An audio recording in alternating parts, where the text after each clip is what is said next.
Hello everyone, welcome to our Instagram live. We've got a great one today. So joining me is going to be Anna Webb. She's broadcaster, nutritionist and behaviourist as well. So I'm just going to invite her now and she will be on in just a second.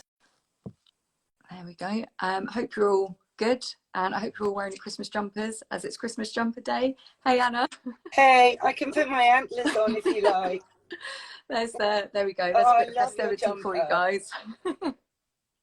I don't know what happened to my Christmas jumper, so I'm more than Oh, happy to, have little candles bells are on, great. if that's appropriate. But isn't it Christmas Jumper Day, Esther, or something? It is, yeah, it's National Christmas Jumper Day.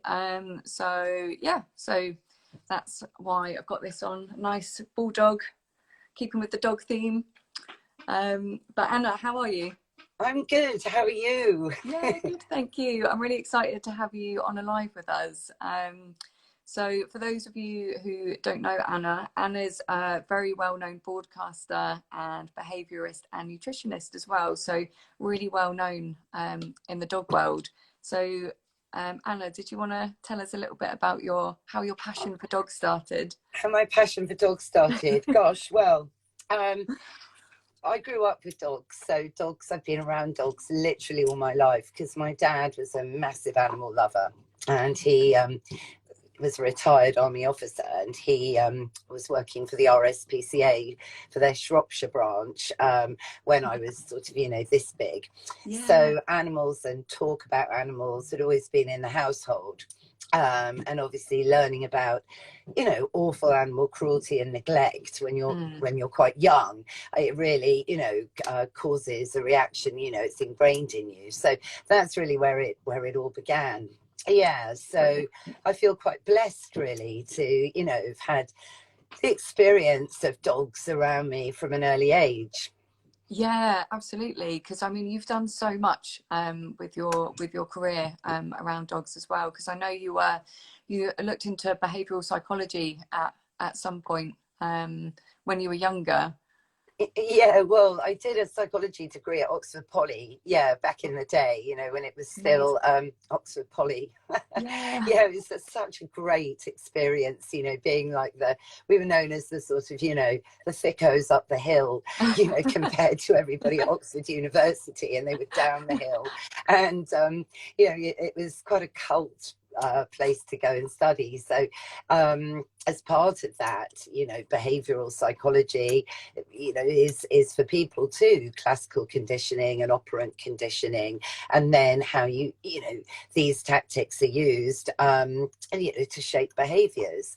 So it's a very famous behaviorist called Skinner who changed the world really, showing that dogs could be conditioned using operant techniques. In other words, more thinking for themselves rather than being more like, Pavlov's dog, and the bell rings and the dog got food, and so nudged the bell because it got food. So there's more to it than that, but we know so much more now because science is going mad to learn about dogs. And I often think, we're so eager to understand man's best friend because they help us so much. We've seen through lockdown the impact of dogs on our lives more than ever. Oh God, yeah. I mean, they are incredible beings, and it is amazing how quickly scientists have found out more and more about their needs, their diet as well, which I know that's something that you're super interested in, as are we as well. And the more information that's coming about a raw-fed diet as well is just incredible. The facts are there of how well it supports their immune system and everything with that as well. I know, and the field of nutrition changes almost every day, and that's what makes it, I think, so exciting. And there's a book out that I did a podcast with Dr. Karen Becker and Rodney Habib recently, called The Yes. Forever Dog, which I love because it basically is bringing together the latest science of about the last 2 years maximum. That's really enlightening, particularly, you know, where the gut's concerned and the microbiome and the relationship of certain foods, you know, to keep you really well. So yeah, that was great. Dr. Karen Becker, she was one of the main vets when I was doing my study with the College of Integrated Veterinary Therapies in 2012. You were referred to go see Dr. Karen, interviewing whoever, Dr. Ronald Schultz, about vaccines, or, you know, and she was very outspoken and really strong. So it was great that she was on the podcast. Yeah, that's I mean, I did listen to that podcast recently, and it is anybody watching, if you haven't listened to Anna's podcast with Dr. Karen Becker, it's really, really interesting.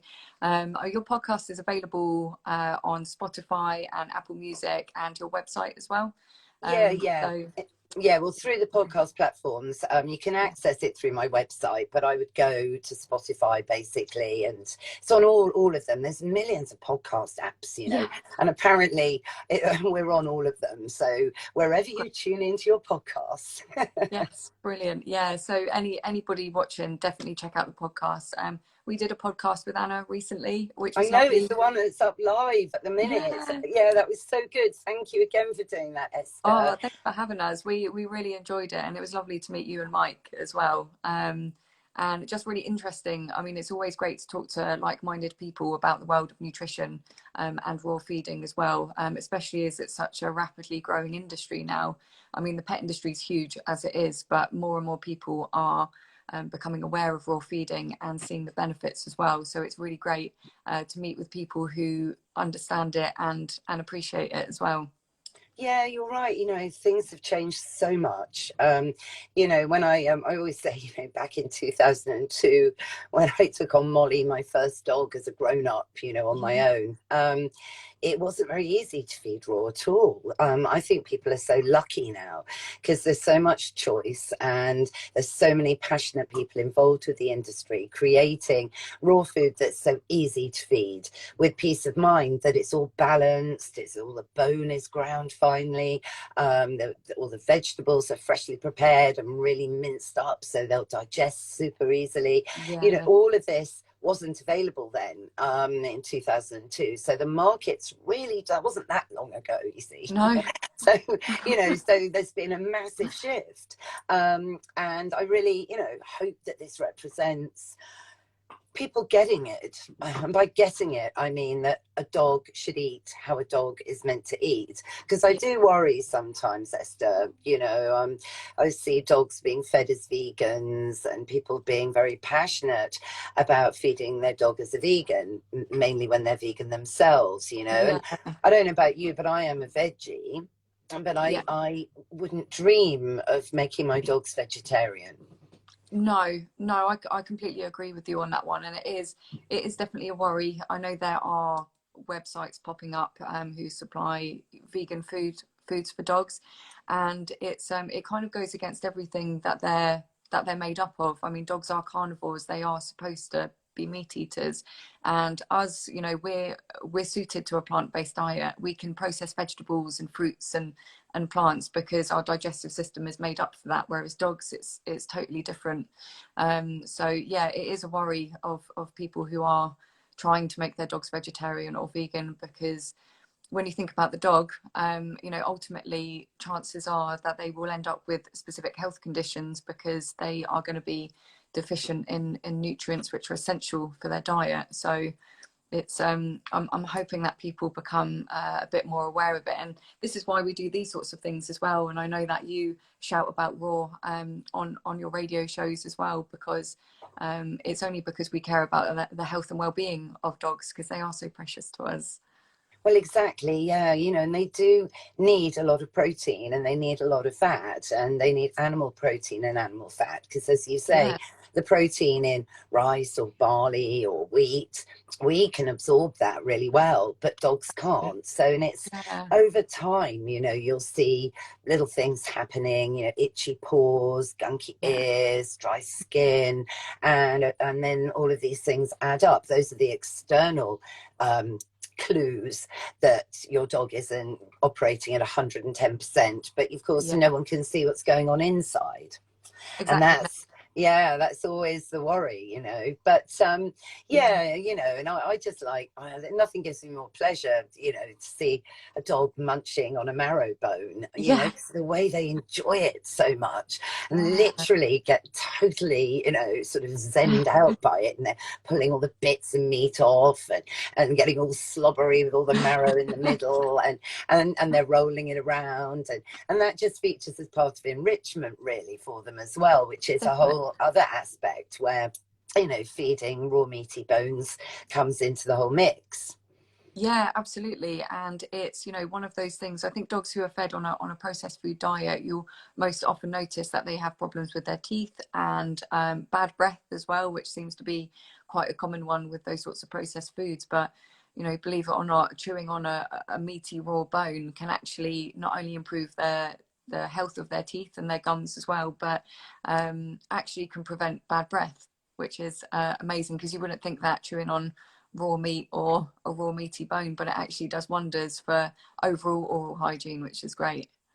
Really is, because we can go to the hygienist, and that's Yeah, fairly straightforward. I mean, it's not very nice sometimes, no, but we get our heads around it. But at least we don't need a general anesthetic every time we go. well, yeah, And that too many general anesthetics will also take its toll on a dog's well-being, really, and optimum health and longevity. definitely. So it's really worth keeping dogs' teeth in good condition, and bones can help, but obviously brushing every day is a good idea Yeah, as well, and, and having fun with it. I always say, I was talking last night actually about training dogs to enjoy being bathed, because some yeah, dogs do need being bathed actually more than others, like my yeah, Prudence, for example, because she's like a man. Well, not that men generally roll in fox poo. I'm going to sort of give a bit of a disclaimer in advance of what I was about to say, but she will always find something to roll in. yeah, She comes back home mucky, so we've got this whole regime of bath time. But it's the same about brushing dogs' teeth. You turn it into a game and train it in very small increments. And if you are blessed to bring a puppy into your life, I often say there's no excuse, because puppies are like little balls of clay, and yeah, that you can shape into a beautiful vase, and the absolutely. sky's your limit. The sky is your Yeah, limit. yeah, I think yeah, that is so true. I mean, with puppies, they're so fresh and so new that you I can know. mold them and train them and shape them into loving those sorts of things that some dogs don't enjoy. So I was just going to say as well, if anybody has any questions for Anna or for me or for both of us, please feel free to comment. Sorry if we've missed any already. We're Yes, just getting I'm not carried sure away if we can chatting. see. Can I see them here, Esther? Can you see them? Because I'm not sure. I'm sort of Um, looking, but I can see them. So if there okay, are any directed, I'll just read them out. okay. But talking of puppies, lots of people have taken puppies on, Esther, haven't they? And it's really good to Yeah, see that Paleo Ridge do offer weaning paste, yeah, uh, so that you'll normally get your puppy at about 8 weeks. yeah, Generally speaking, very generally speaking, still seems to me that a lot of breeders do wean their puppies from the mother onto uh, a complete dry food that's often mixed with water to make it a bit fluffy and not too crunchy for them yeah. to get the taste. So I mean, how many breeders are taking on raw now, Esther, to actually wean to raw? How's it going at that very beginning level? We seem to have a huge amount of breeders with Paleo Ridge at the moment. So we actually offer a breeder scheme. So for those who breed, every year or so, we've got a scheme that would give a certain amount percentage off food. and also vouchers for their new puppy owners as well. So we can kind of promote raw, weaning puppies onto raw, and then the new owners kind of continuing that on as well. But I would say in the last year, we have seen a huge influx of breeders coming to us and weaning their puppies onto raw. So the weaning pace usually starts at about 3 weeks. So we would say between 3 and 7 weeks, the puppy weaning pace is ideal for. And it's basically like one of our complete meals, but it's put through the mincer a lot more. So it's very fine and easy for puppies to get their mouths around. But you'll often find as well that a lot of puppy breeds, I mean, German Shepherd puppies, for instance, they're keen to get straight onto the completes from about 6 weeks old. So I've spoken to a couple of breeders who breed German Shepherds, and they're just amazing at wanting to get onto the raw bones straight away. Obviously, some smaller breeds do need to take a bit of time. So yeah. But it is, the weaning paste is a very popular product, and it's great to see that so many dogs are being weaned onto raw food now. That is good, isn't it? Yeah, because, you know, from a nutritional point of view, I mean, you all know, Esther, because I know you've studied nutrition too. Yeah. So much happens in those early weeks with dogs, not only in their brains, but in all of their organs. You know, they're growing at the rate of knots. We can't really understand it as humans because, you know, by a year, you know, it's mixed. The evidence now, some people say they're 7 when they're a year. Some people say they're 5 when they're a year. Some people actually estimate they're even older by a year. Yeah. So, you know, in 8 weeks, a huge amount of growing goes on. And of course, the immune system's growing as well. And I just feel it's so important to nourish from the get-go, because the mother has been giving them the great colostrum and all of the immune boosting nutrients that they need to pull through those early days, you know, get their hearing, get their sight, you know, do all the little tiny things pups do. But then, you know, getting them onto, you know, good raw to support all of that good work the mum's done is just so essential, I think, because that's when allergies form at that age in puppies. So a lot of allergic reactions that we see as the puppies grow bigger, you know, arguably can be traced back to what they were weaned to. Yeah, absolutely. But we're getting quite technical. Sorry, Esther. I have got a question here from Pup Talk 101. Okay. I love the Paleo Ridge range and like to stuff hooves. I refreeze to make them last longer for my dog, who's a big chewer. My research says it's not a problem to defrost and refreeze. Is this okay? So as a standard, you know, we would often say if you fully defrost a product, we wouldn't recommend refreezing it. I mean, that's just something that we've always stood by. However, I know that we have had contact from a lot of our customers, and they say they will partially defrost the food to portion it up and refreeze, which they say they have no issues with. But as the company ourselves, we would say not to fully defrost and refreeze, just to be on the safe side. But I mean, if you've been doing that and you haven't experienced any issues, then that's great. But we would always recommend to not do that from our side. But have you ever had any experience with that, Anna? Well, I have had a delivery in the past, you know, years and years ago, that did all completely thaw. You know, before I had a chance to put it in the freezer. It was one of those unfortunate moments. I can't remember. I think I got stuck in traffic. Something happened. I mean, this was ages ago. So I just thought, well, what am I going to do? So I stuck it all in the freezer and everything was fine. So I have had an experience. But I think, you know, to err on the side of caution is always, you know, an important thing to do. But we do have to also remember that dogs' stomachs are so different from ours, that where we might get a little bit of tummy upset, you know, from thawing something and then maybe refreezing it, or, you know, our stomach's very alkaline and dog stomachs are pretty much hydrochloric acid, and it's designed to be like that, to manage to eat lots of raw food and, you know, dissolve bits of bone, which we couldn't do. So you think of the difference in that, and, you know, dogs are scavenging on the pavement. They'll invariably pick up bits and pieces, and you don't know how long something has been, you know, even a bit of pigeon poop. I know Prudence used to be really partial to that as a puppy, you know, I mean, how gross. and it didn't have any adverse reaction at all. So I think, you do have to remember. But yes, I wouldn't, I'd make sure you're in when your raw delivery is due to arrive. Yeah. Don't be scatty. Yeah, that is some good advice. Yes. And we've got another one here from Jeff and Co, who says, how would you say it could be of help for rescues to have raw available to them? Often they come ill and malnourished. Well, yes. I mean, of course, it'd be brilliant for rescues to be rehabilitated, on raw. I mean, many are coming over now, from quite far afield, Cyprus, South America, Africa, and they really haven't had the best start. And I think, nourishing them is a great idea from a behavioural perspective, because we all know you are what you eat. And we know how behavior can be influenced by the foods that we eat. If we eat very sugary foods, we do our sugar highs and our sugar lows, which you see with a lot of puppies. You think, my word, they're dashing around. They're so hyper. They have no focus, absolutely no concentration. Oh, they'll like that for a minute, but then, oh no, that's far more exciting. And I do notice that dogs that have been reared on raw from the get-go do tend to be a bit more balanced, calmer from a behavior perspective.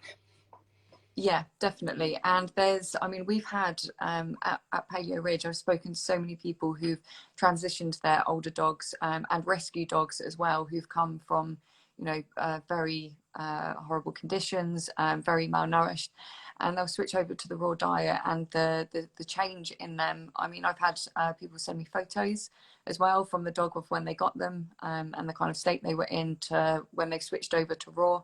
And the difference is just, I mean, it's there in front of your face. It's incredible.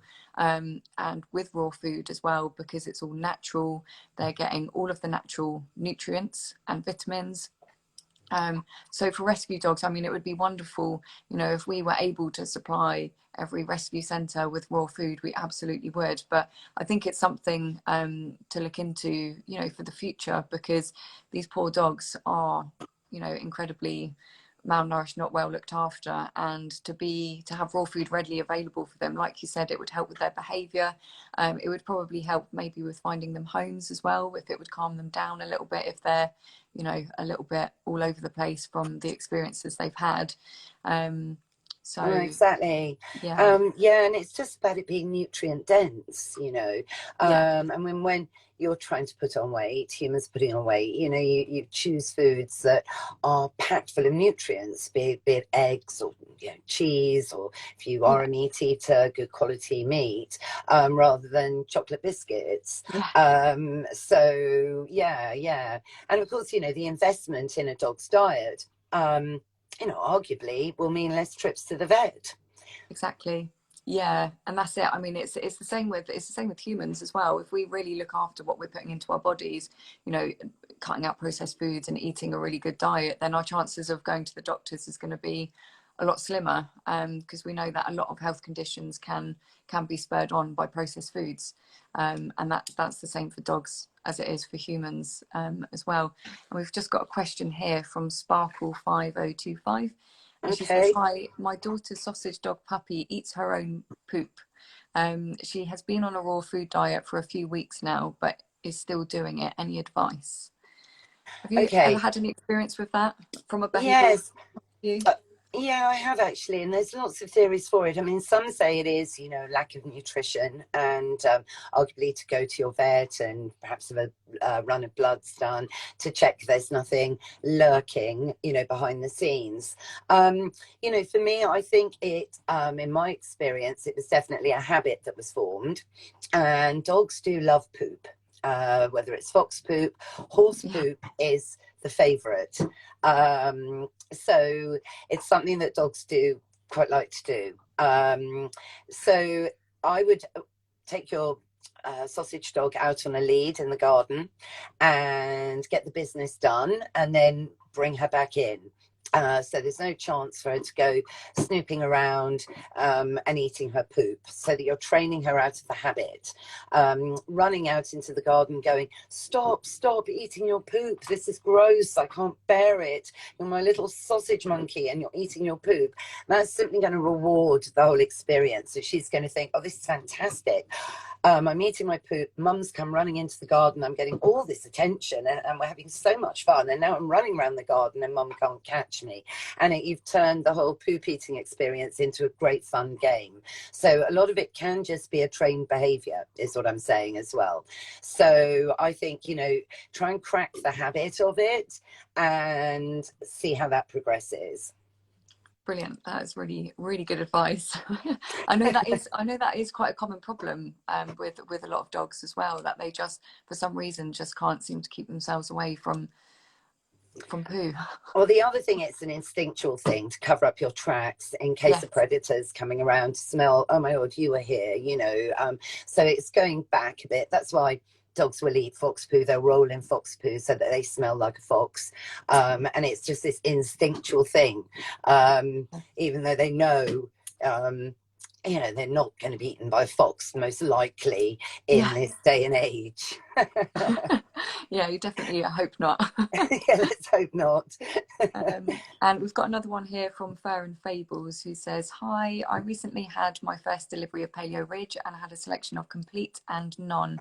Would you recommend on the non-complete to add things like veg, eggs, etc., or is it not necessary? So I would say the complete meals, they contain the meat, the bone and the offal. So you wouldn't really need to add anything to those. If you've ordered the DIY bits, then you would definitely need to add things to that to make it more of a complete. So for instance, if you've ordered, say, the beef mince or the pork mince, if you wanted to add eggs, include the shell as well, because the shell contains good levels of calcium. Or you can add whole raw meaty bones with that as well. And we also do the offal mix. So including offal in their diet is really important as well. Just a 10% of their daily amount each day. But other people like to add veg to the complete meals as well, which is absolutely fine. You can do that.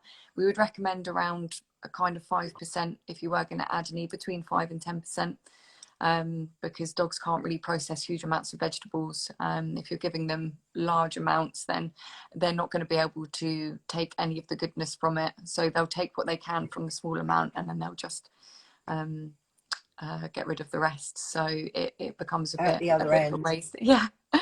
What I love though, I'm going to barge in and just talk about your berry mix. Yes. Which is very good. I absolutely love that. Being a bit lazy now, you know, these days, it's so fabulous. It's just a complete vegetable antioxidant boost with blackberries in it. I think it's got green lip mussel in it as well for joints and prevention of, you know, any inflammation in the joints, which is great. So I must say, I do love adding that in with the classic range as a little antioxidant boost, because of course something I love about Paleo Ridge, actually, so I'm really honoured to be here today, by the way, Esther, is the fact that you're so passionate as a company, and I know individually, about raw green tripe. Yes. So the classic range for me is just ticks all of our boxes, as you've not only got the beef tripe, but I might be wrong, but I think Paleo Ridge is the first firm to offer lamb tripe. Oh, that's it's quite a sweeping statement. I might be wrong, but I'm not 100% I must admit, sure on that. But I will have looked into that. But we are big on lamb tripe, just because, I mean, the benefits of tripe, as you know, are amazing. We always recommend to start with a tripe-based product for puppies switching over to raw, and adult dogs switching over to raw as well, because it actually acts as a probiotic for the stomach, and it helps to rebalance the gut as well. I'm sure anybody who's listened to our podcast has heard us talk about this, but we can't speak highly enough about it, because dogs, for instance, who are on a processed food diet, the processed food will turn their stomach acid alkaline, and dogs actually need an acidic environment to break down the food. And what the tripe does, amazingly is it helps to rebalance the gut and level out the pH levels of the stomach acid, so they can actually process the raw food and ultimately just have a much healthier digestive system. So yeah, we're definitely very passionate about tripe. It's great. I absolutely love it. I know. That was yeah, it was Molly, my first miniature bull terrier. It was her breeder, that was a Yorkshire woman, and I won't do an accent, but she just, said, right, you've got to get her onto raw green tripe. So I get back to London, and I was all into, yes, she's definitely going to eat meat, and she was definitely not going to eat, a bag of kibble. But this raw green tripe thing, that was a bit of a sticking point for a while. So I did ring my local vet at the time. And yeah, it didn't go down very well, actually, asking if he knew if there was a supplier nearby where I could get raw green tripe, not white tripe. I can get that at the butcher, but I absolutely have to have the green bit in. So yeah, things have changed enormously, because then there were only 2 suppliers in the whole country that supplied raw green tripe. I know, yeah. One of them still does supply raw green tripe, the other one doesn't anymore. So there you go. I know. So yeah, but I know the other thing. No, I'm sorry, Esther. I was just going to say, things like kidney, when you've got conditions like, kidney problems or pancreatitis, diabetes, which is a relatively new condition for dogs, because back in the day, dogs didn't get diabetes when they weren't really eating a lot of sugar. So, raw can also work so proactively, can't it, Esther, to actually turn disease around. And of course, prevent it happening, hopefully, in the first place, which that's what we all want, isn't it, for ourselves, but also for our fur kids, a long, happy, healthy life, and certainly for me, you can achieve that by feeding a species appropriate diet. And it's interesting, isn't it, with say kidney, because kidneys don't like a lot of phosphorus, particularly if they're not functioning at 110%. So, that's something where raw green tripe, for example, can come in as a real superfood. Yeah, absolutely. Tripe is especially, we wouldn't recommend not feeding anything but raw green tripe, just because, as you mentioned earlier, the white tripe has been bleached, so the nutrients are not really there, and they mainly do that for human consumption. But tripe, raw green tripe for kidney issues is great. It's low fat, it is low phosphorus, so it is ideal for that. But also something, if your dog has been diagnosed with a chronic kidney issue, we actually have our special diet product, which has been specially formulated to be low purine, low phosphorus, and low fat as well. So we've had some great success stories of dogs who have moved over to the special diet, and seen great improvements with their kidney function. It is amazing, and like you said, that's exactly what we want for our dogs. If they have one of these conditions, then if we can reverse it or at least alleviate it in some ways, then that's what we're all about. And that's why, with raw food, we don't put any additives in. We don't put anything that is going to affect the function of their organs in a negative way. So it is really important to us, and it's lovely that it's so important to you as well. Oh yeah, well, your dogs become your best friends, and as we said at the beginning, we've seen this more than ever in the last 2 years, how dogs have kept us sane. Really, they've offered us a gateway to the outdoors. There are stress busters.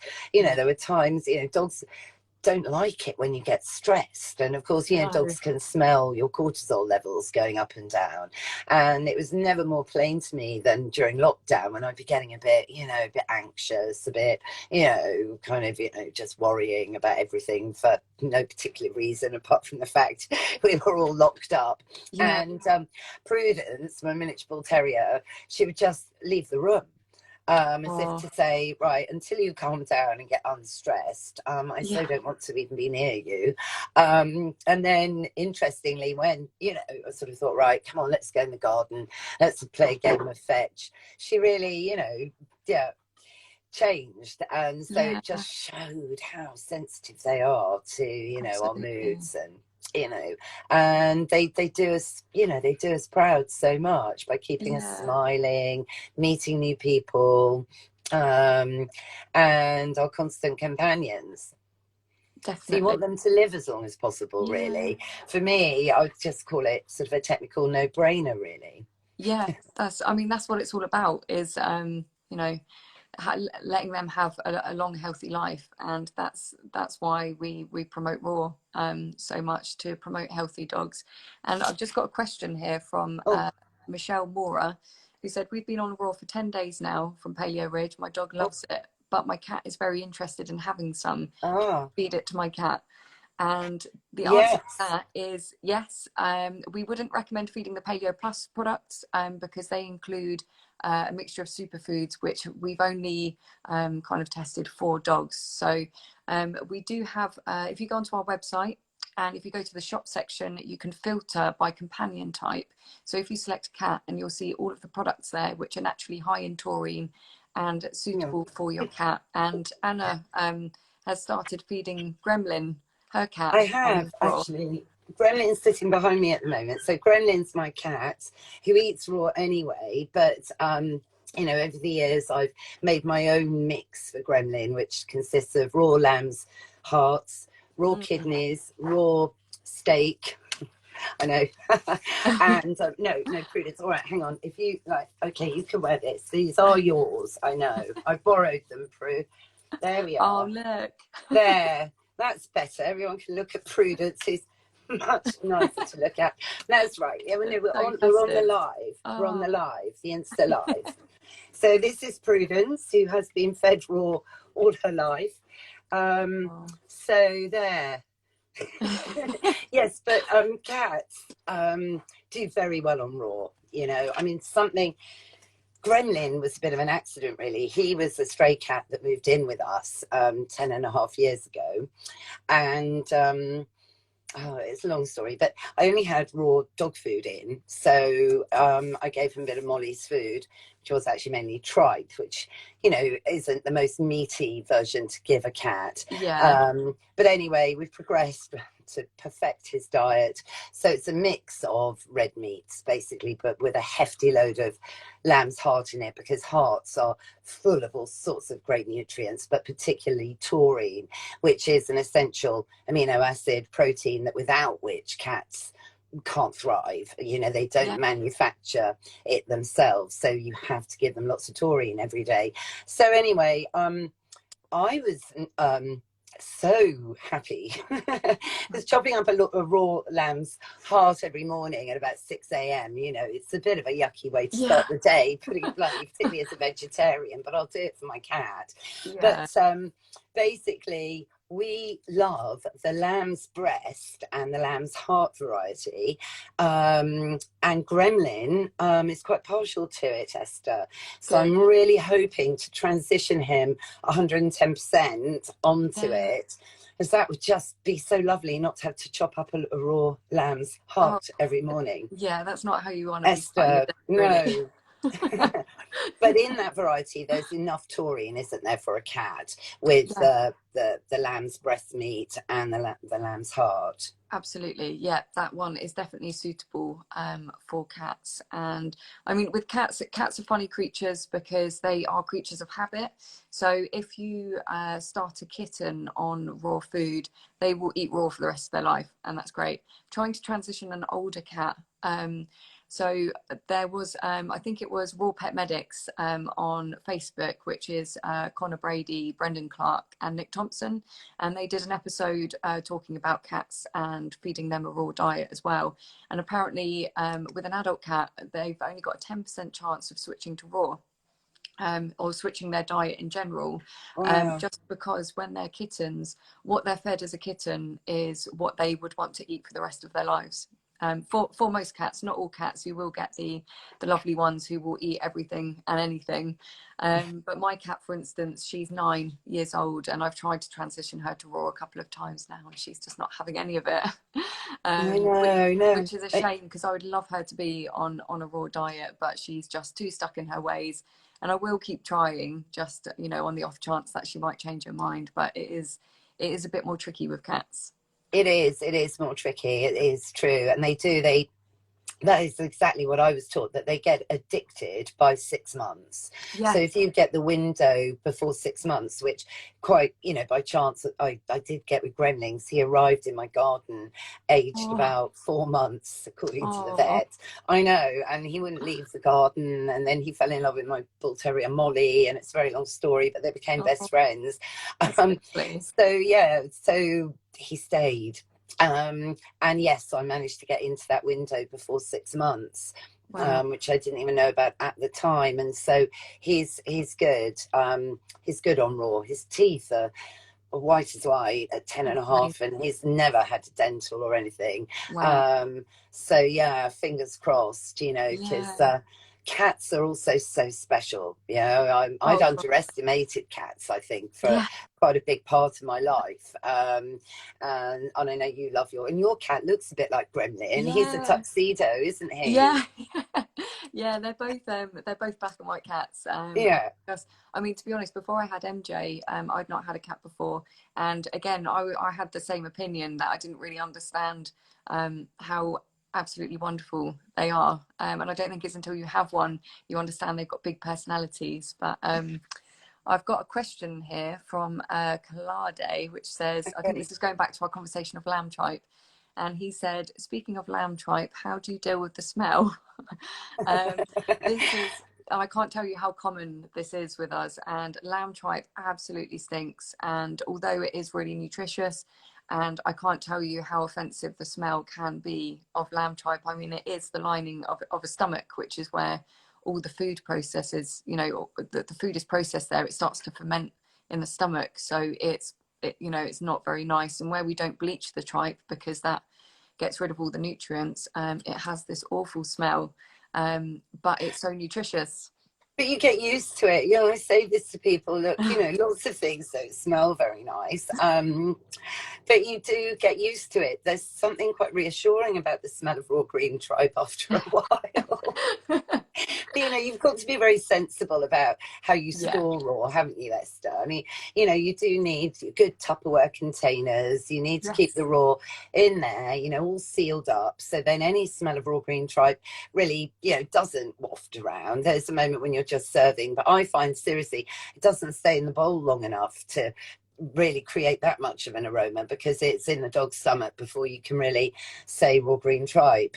So I have to use a slow feeder bowl for Prudence, actually, because she would eat so fast. I was thinking this is going to be a medical emergency one day. So and that's another great asset, I think, of Raw, because we've got one of the spiral slow feeders, so Raw just works so perfectly to sort of wedge it in the gaps.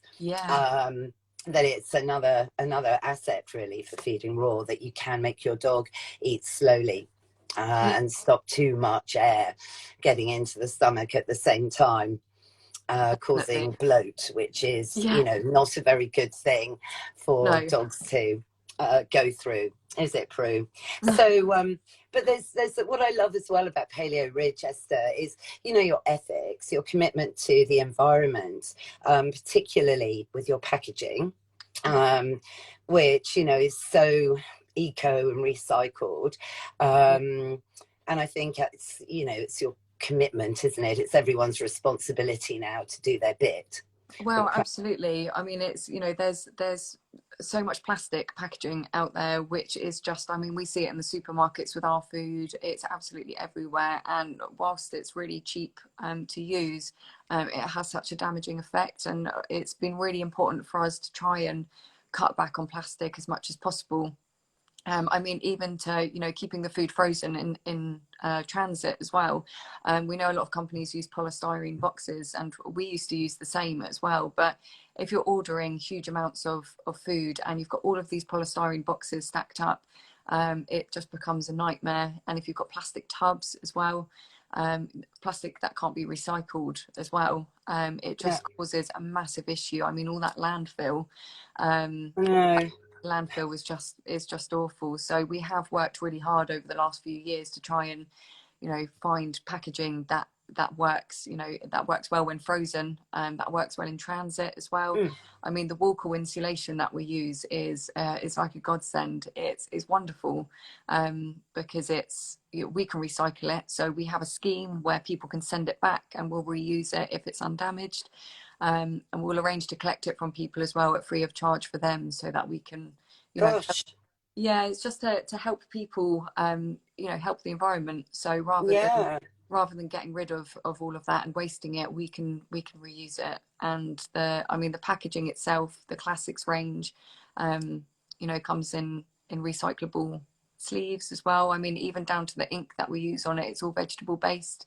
So it's something that we want to start doing fully. I mean, we still do have some of our products which are in bags, polythene bags, which we will eventually find something to put them in, but they're mainly kind of bulky bone items which can't fit into a box. So we're still working on what we can do with those to go fully 100% recyclable packaging, which will happen one day. Yeah, but you know, it's all step by step, isn't it? You know, really. But the other thing as well, you know, in nutrition at the moment, Esther, the vibe is to really give a varied diet with as many different processed sources, but processed protein sources as possible. So that's something, again, that I think paleo's really embraced, particularly with the kangaroo, and isn't it? It's kangaroo, chicken, hang on, off my top of my head, and lamb tribe. Yeah, that's it. Well done. Well remembered. Yeah, that's what Prue's eaten this morning. Yeah. So yeah. And that kangaroo, that's all ethically, you know, it's, you know, see, I saw a documentary once where kangaroos are being shot in the dark in Australia, and it did upset me a huge amount. I know, but I'm sure your kangaroo isn't from that kangaroo. I mean, we source everything ethically, even the kangaroo which comes from Australia, and the kangaroos are wild. So, you know, they're not kept in some horrible confined space. You know, that's probably why we find, if you have ordered the kangaroo chunks before, that they are very, very lean and very meaty, because these kangaroos are, you know, wild, free to roam. They're eating what nature intended as well. So they're not farmed. You know, kangaroo meat is very, very lean as well, because they are all muscle. Which is great. So very strong and very bouncy. Yeah, they are. Have you ever seen videos of them when they're fighting each other? I know, I have actually. You know, they're pretty. I wouldn't want to meet a Joey in a bad mood. You know, they're massive as well. You know, very.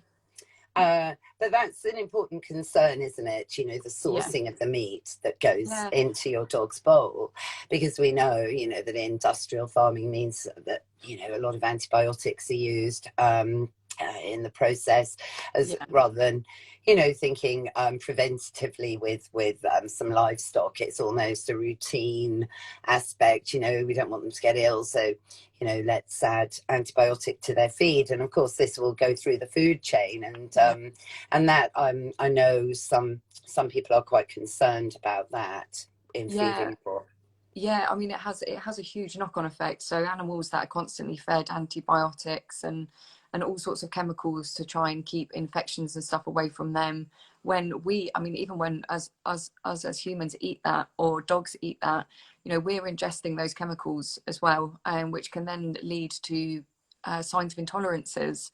You know, you often have that with dogs. If a dog has a sudden sign of itchiness or vomiting or diarrhea, or even hair loss to an extent as well, you know, 9 times out of 10 that could be down to what they are ingesting.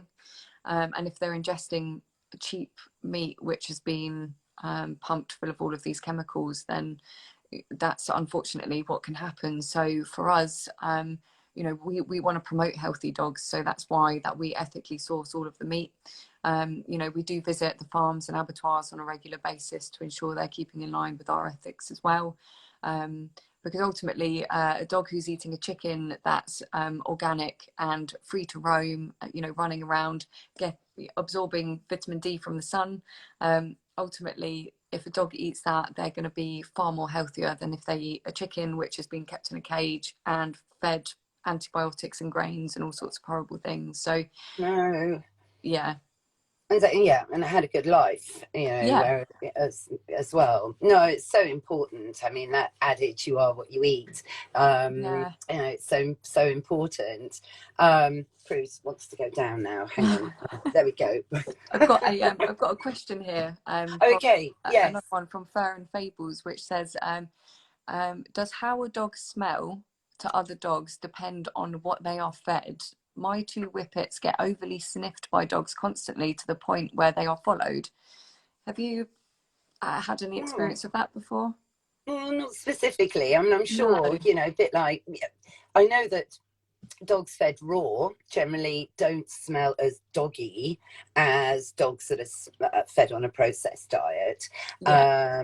So similarly, they don't have the bad breath of some dogs, because obviously their gut is all healthy, compared to overly processed food fed dogs. But were certain breeds followed? Interesting. That is No. interesting. I'm not sure I've Yeah. heard that I mean, before. not, I think, dogs do like other friendly dogs and might make friends a bit more quickly. But I don't think feeding raw would make a dog be followed around the park necessarily just because of Yeah. that. No. No. But other things might, that, they might be intact. I think, like Prudence is an intact girl, Yeah. and so males know that even when she isn't in season. Right. So yeah, she Yeah. does attract a lot of attention, even though she's not in season. She is Yeah. a bit ta-da. So Yeah. certain dogs do attract attention, a bit like with people, I suppose. Yeah. Yeah, absolutely. And we've got another one here from Timmy Alexis, who says, how can I stop my dog digging, please? Thank you. So okay, so there's lots of ways you could do it. What I would do, it depends where they're digging and what they're digging. I assume it's in the garden, digging flower beds up. So shake things up, take him out for his last pee, his early morning pee on a lead. He's not allowed in the garden to just go out and do what he wants and dig. So you've got to change his routine a bit to break some habits. If it's digging the sofa, that's again, have them on an indoor lead. The minute any digging on the sofa starts, we're off the sofa actually, and we're going to sit in your dog bed for a while. So it's creating some strict boundaries and, just not letting him do it, giving him more freedom. If he goes over to that same patch of flower bed to do digging, you're out in the garden with him because he's never out there on his own anymore. You call him away and be more interesting than just going digging, and engage him in a game of play, be it fetch or tug. And that's actually going to be more fun for the dog than just randomly digging. amazing. Great advice. And we've got another question here, which I can definitely answer this one from Michelle Moore. Go on. And it says, do you ever get concerned with your raw fed dog licking you? My dog is a big kisser, and now that he's on raw, I wonder if I should let him kiss us so much. So this is quite a common question actually, that we get. And the thing that we would say about this is, I mean, a dog's mouth is a hub of bacteria anyway. I mean, as we were speaking earlier, dogs love other dogs and other animals' poo. So every time you're taking them out for a walk, they're going to be probably licking other dogs' poo. They're going to be licking puddles, which are hubs of bacteria as well. So ultimately, we would probably say to just try and maybe not let your dog lick you on the mouth as much as you can, because even if they're not raw fed, they are full of bacteria anyway. So if you can try and prevent them from doing that, then yeah, that's what we would advise anyway. So it's no more dangerous with dogs that are raw fed, just because they are, they move around, they explore things with their mouth, so they are Exactly. yeah. Exactly. Excuse me one moment. Prudence.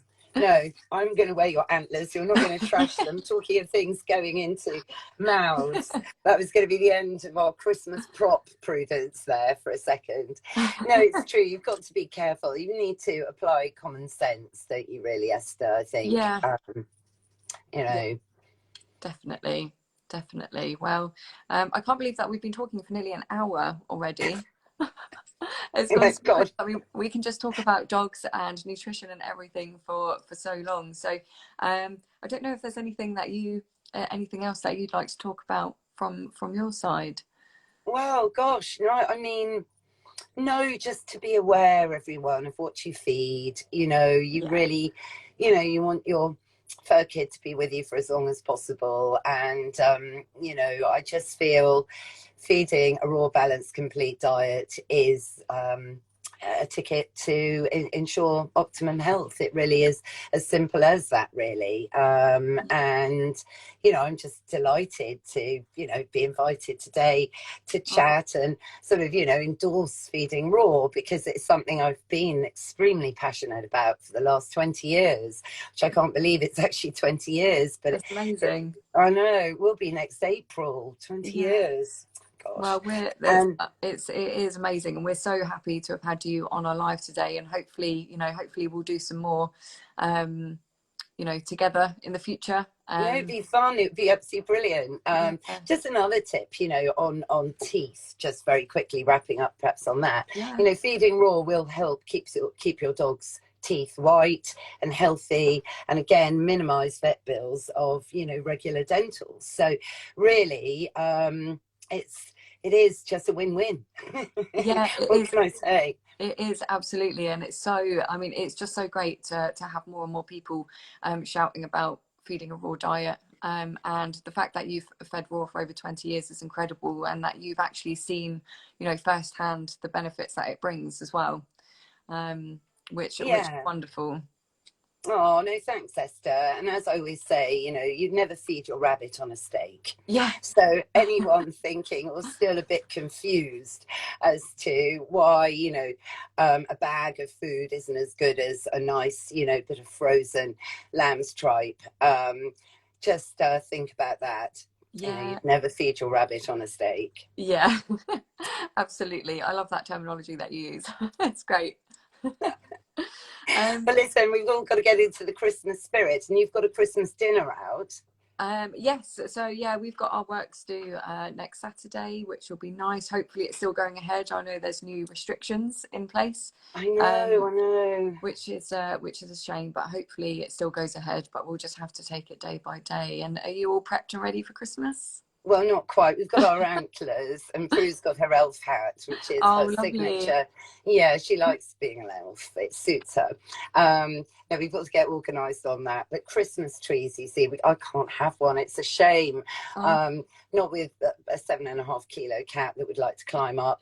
yeah, And Prudence, and even if we had a fake one, it would just be havoc. So we've yeah. just got to pass for another year. Maybe in 2 years' time, I might be able to think about a small Yeah. tree. Oh, I know, but it's exciting, isn't it? yeah. It is. It's so close now as well. It's come round Really quicker than it quick. ever has. So yeah, well, hopefully in the new year we can get together and do another live, and we'll do another live Q&A for Super. everybody. So I think it's really helpful because you've got such a wealth of knowledge about raw feeding and behavior. So we'll definitely get some more of these on the go in the new year. Great. No, can't wait. Well, Oh, listen, Merry Christmas, Esther, yeah, and Merry Christmas to you yeah, too, best and wishes. thank you. Thanks so No, much for thank joining you. us. No, thank you. Cheers. Take care, everybody. And you. Bye, everyone. Bye.